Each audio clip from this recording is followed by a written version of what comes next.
నాన్నా, ఈ నెల కూడా ఇంటర్వ్యూ కాలేదు. ఆ ఒక్క వాక్యం ఒక ఇంట్లో కాదు, వేలాది తెలంగాణ ఇళ్లలో వినిపిస్తోంది. డిగ్రీ పూర్తయింది, సర్టిఫికేట్ చేతిలో ఉంది, కుటుంబం ఆశతో ఎదురుచూస్తోంది. కాని ఉద్యోగం మాత్రం లేదు. చదువు పెరిగింది, కాలేజీలు పెరిగాయి, కాని అవకాశాలెందుకు పెరగడం లేదు? తెలంగాణ యువత నిజంగా ఎక్కడ నిలబడి ఉంది? ఇది వ్యక్తిగత వైఫల్యమా లేక వ్యవస్థలో లోపమా? ఈరోజు భావోద్వేగం కాదు, వాస్తవాలను పరిశీలిద్దాం. డిగ్రీల వరద, ఉద్యోగాల కొరత.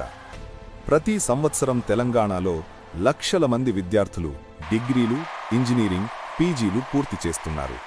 హైదరాబాద్ ఒక్కటిలోనే వందల కాలేజీలున్నాయి. ప్రతి సంవత్సరం వేలాది ఇంజనీర్లు మార్కెట్లోకి వస్తున్నారు. కాని ప్రశ్న ఏమిటంటే, మార్కెట్లో అంతే స్థాయిలో ఉద్యోగాలు ఉన్నాయా? ఒక ప్రైవేట్ కంపెనీ 50 పోస్టులు ప్రకటిస్తే 5,000 నుండి 10,000 వరకు అప్లికేషన్లు వస్తున్నాయి. అంటే 90% మంది మొదటి రౌండ్లోనే బయటపడుతున్నారు.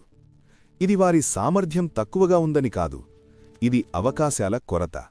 డిమాండ్ పెరిగింది, కానీ సరఫరా తగ్గింది. 2. ప్రైవేటు రంగంలో మార్పులు. ఒకప్పుడు ఐటీ రంగం తెలంగాణ యువతకు పెద్ద ఆశ. ఇంజనీరింగ్ చేస్తే ఐటీ జాబ్ ఖాయమనే నమ్మకముండేది. కాని ఇప్పుడు పరిస్థితి పూర్తిగా మారింది.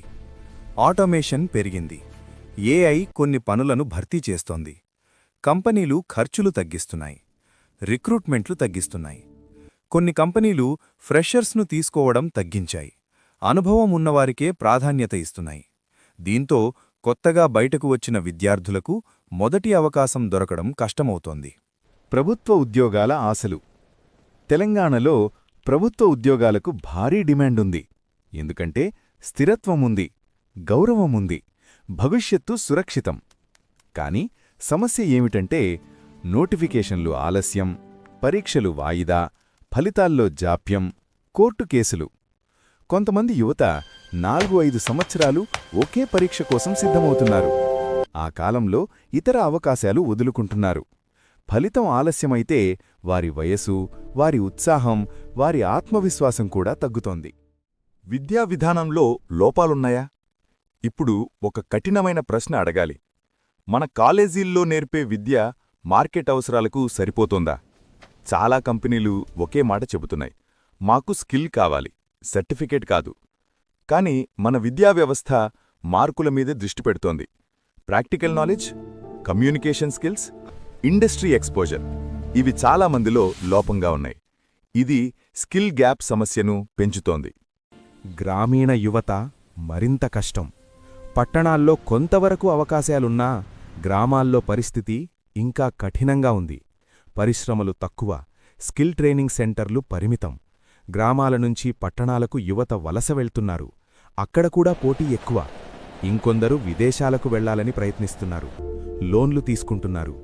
వీసా రాకపోతే, అవకాశం దొరకకపోతే ఆర్థికంగా, భావోద్వేగంగా కుటుంబాలు దెబ్బతింటున్నాయి. చదువు ఖర్చు భారంగా మారుతోందా? ఒక డిగ్రీ పూర్తి చేయడానికి కుటుంబాలు లక్షల రూపాయలు ఖర్చు చేస్తున్నాయి. ఇంజనీరింగ్ అయితే మరింత ఎక్కువ. లోన్లు తీసుకుంటున్నారు, బంగారం అమ్ముతున్నారు. అంత ఖర్చు చేసిన తర్వాత ఉద్యోగం రాకపోతే ఇది కేవలం నిరాశ కాదు, ఆర్థిక ఒత్తిడి. చదువు ఒక పెట్టుబడి, కానీ రిటర్న్ రాకపోతే ఆ పెట్టుబడి భారమవుతుంది. ఉద్యోగం లేకపోవడం కేవలం ఆర్థిక సమస్య కాదు, ఇది మానసిక ఒత్తిడి. ఇంకా ఉద్యోగం రాలేదా అనే ప్రశ్న యువతలో అపరాధభావన పెంచుతోంది. సోషల్ మీడియాలో స్నేహితులు విదేశాల్లో ఉద్యోగాలు చేస్తూ కనిపిస్తారు. పోలికలు మొదలవుతాయి. కొంతమంది ఆత్మవిశ్వాసం కోల్పోతున్నారు.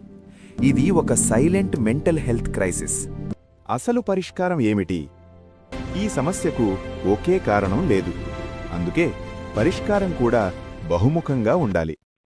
పరిశ్రమల విస్తరణ, గ్రామీణ ప్రాంతాల్లో పెట్టుబడులు, స్కిల్ డెవలప్మెంట్ ప్రోగ్రాములు, కాలేజీల్లో ప్రాక్టికల్ ట్రైనింగ్, వేగవంతమైన ప్రభుత్వ నియామకాలు. ప్రభుత్వం, పరిశ్రమలు, విద్యాసంస్థలు మూడూ కలిసి పనిచేయాలి. యువత దృష్టికోణం మారాలి.